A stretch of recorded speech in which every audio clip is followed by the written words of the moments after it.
Après la configuration de OSPF, nous allons maintenant configurer la sécurité des ports sur l'un de nos commutateurs. Okay?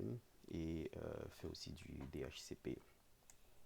C'était clairement indiqué ici que la sécurité des ports devrait être faite sur le commutateur SWMAS, et il y avait un certain nombre de choses qu'il fallait faire, comme déplacer les ports non utilisés dans le VLAN unuse, qui est en quelque sorte le VLAN 999, et configurer euh, les, les ports des commutateurs inutilisés en tant que ports d'accès statique. Ok. Et activer la sécurité des ports. On devait éteindre les ports non utilisés aussi, et aussi d'autres configs à faire.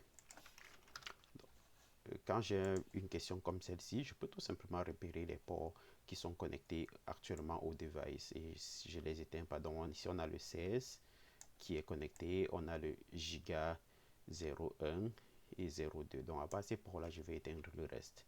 Donc giga 1, 01, giga 02 et le port 16. Donc la façon la plus rapide de faire ceci, c'est d'utiliser interface range. Profitons pour changer le nom. Ici c'est SW underscore Mars, comme ceci. Donc interface range F01 à 15. Ça c'est mon premier range. Okay. Donc je peux les éteindre. Ben, il n'y a rien dessus. Okay. Il fallait les configurer en mode accès. Switchport mode. Switchport mode. Ici. Access. Switchport. Access. VLAN. Donc notre VLAN 99 qu'on avait déjà créé, 999. Comme ceci. Switchport.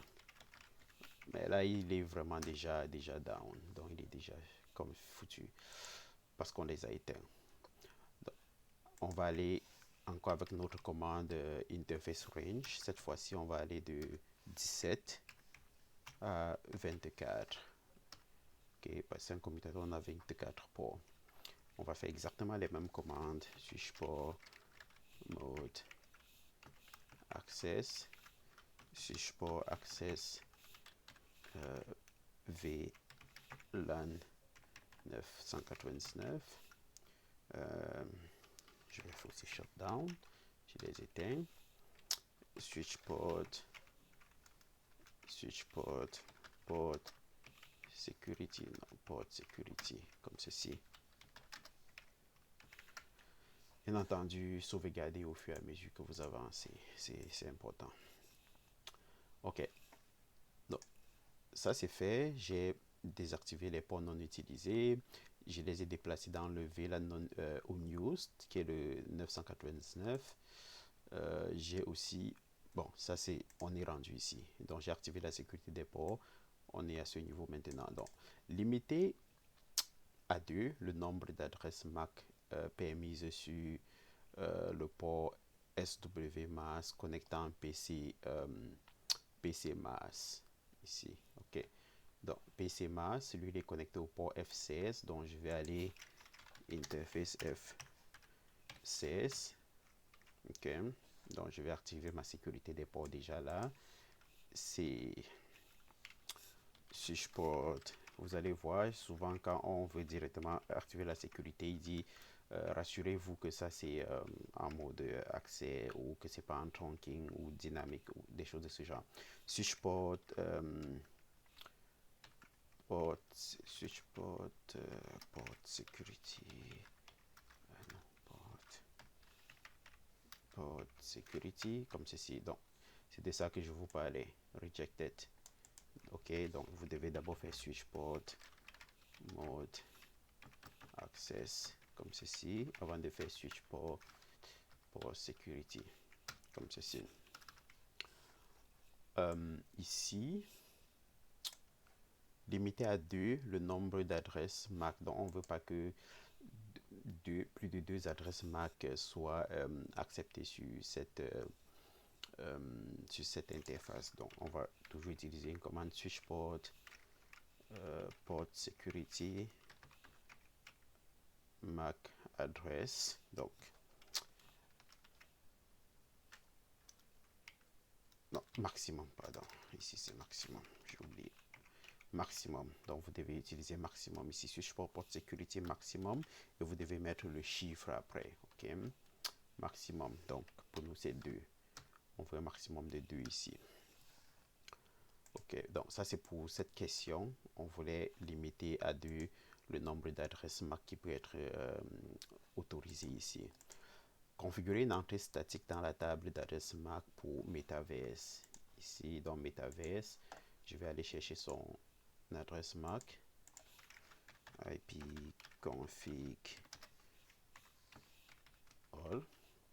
Je vais juste recopier ceci. Donc, c'est connecté sur le port Giga 02.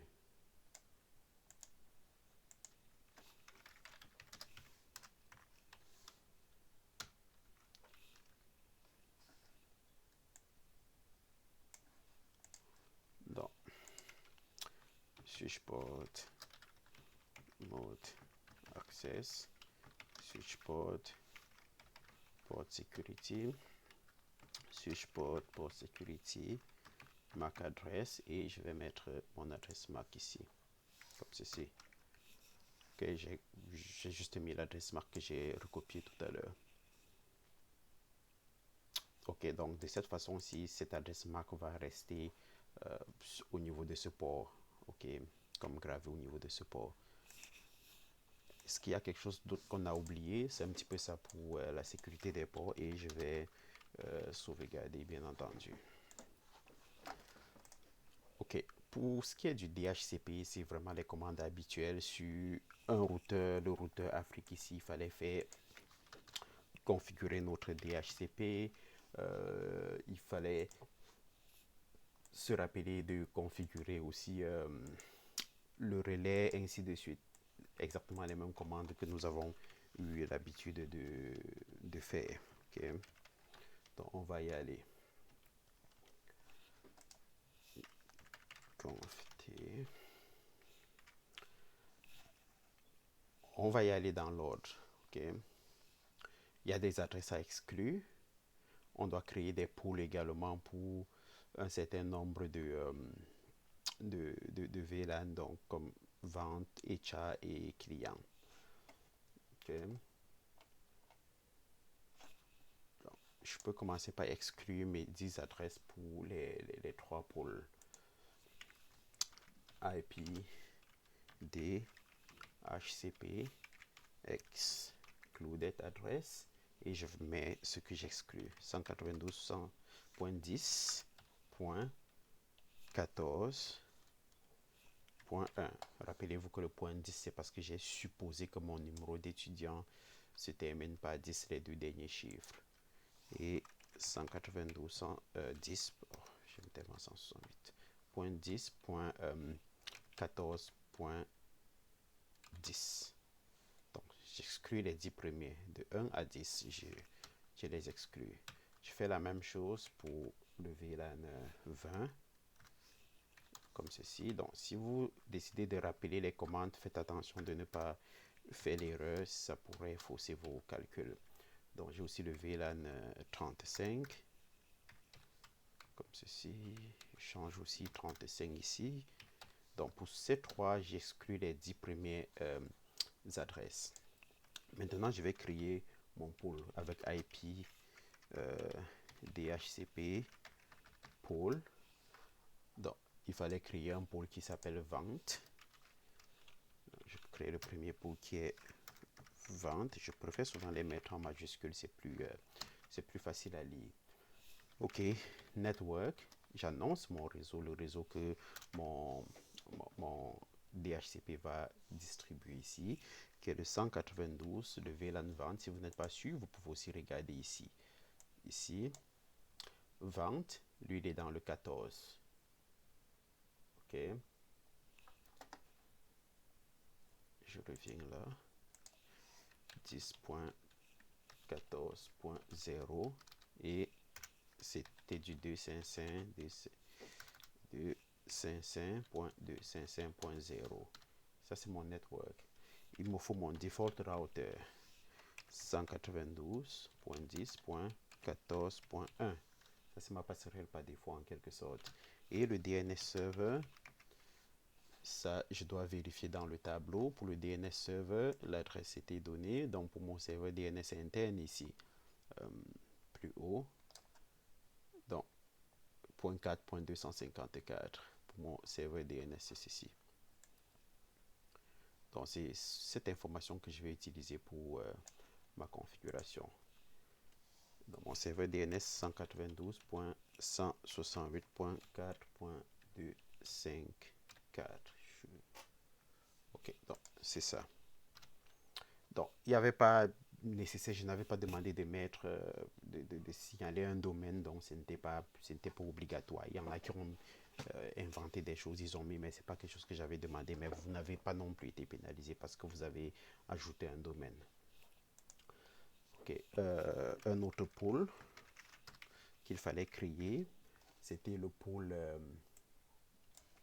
HR, ici. Il y avait un pôle ici, HR, IP,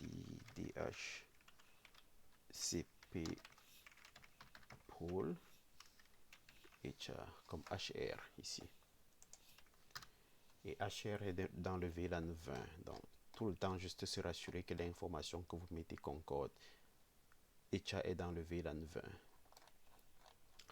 Parce que si vous faites la confusion à ce niveau-là, cela peut devenir compliqué par la suite.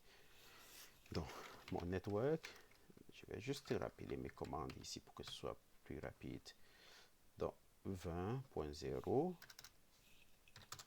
comme ceci. Donc, ça, c'est mon network, mon réseau que j'annonce. Et mon gateway, default router, je change juste le 1420.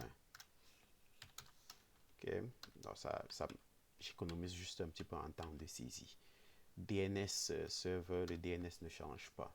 C'est le même DNS qu'on utilise. Si je crée le prochain pôle, IP, DHCP, pôle, c'était quoi le nom de l'autre pôle? C'était client avec S, comme ceci. Mon network, 192.10.35, je pense bien. Oui, 35.0. C'était 255.255.0, comme ceci.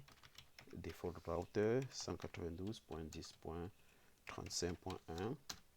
Et le DNS, c'était ici, comme ceci.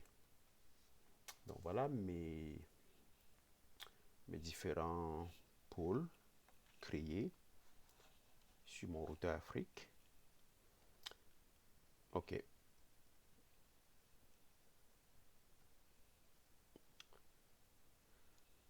Donc il n'est pas nécessaire ici de configurer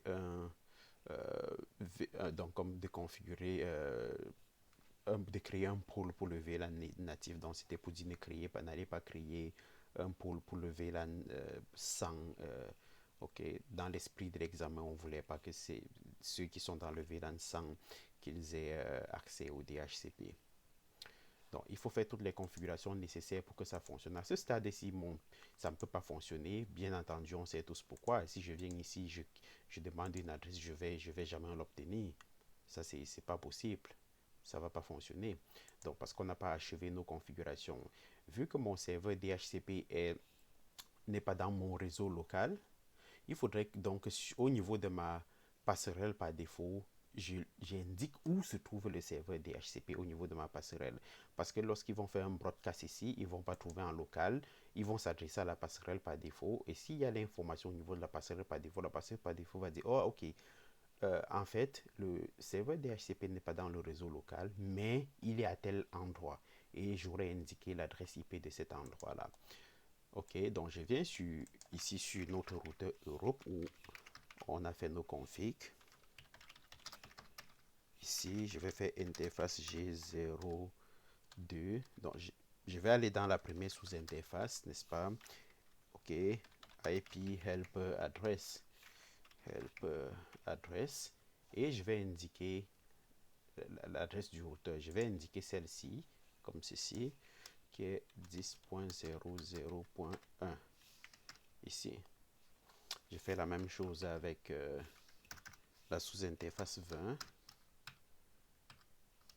C'est la même adresse. La sous-interface, on en a aussi pour 35.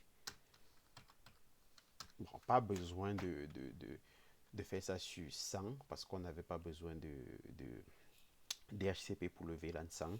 Mais si quelqu'un l'avait fait par erreur, je ne l'ai pas pénalisé non plus. Donc, faisons d'abord ceci.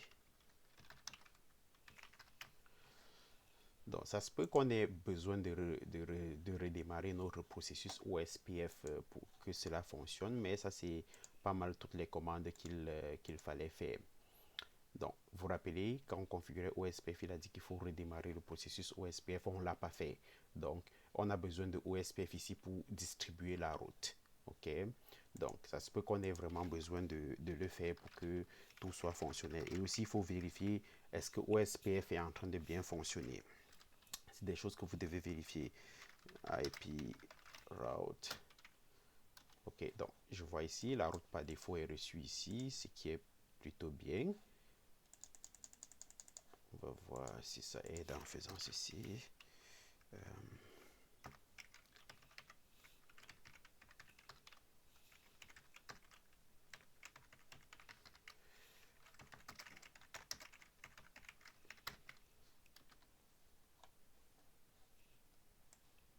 Ok, donc je vois des routes OSPF, ce qui est plutôt bien.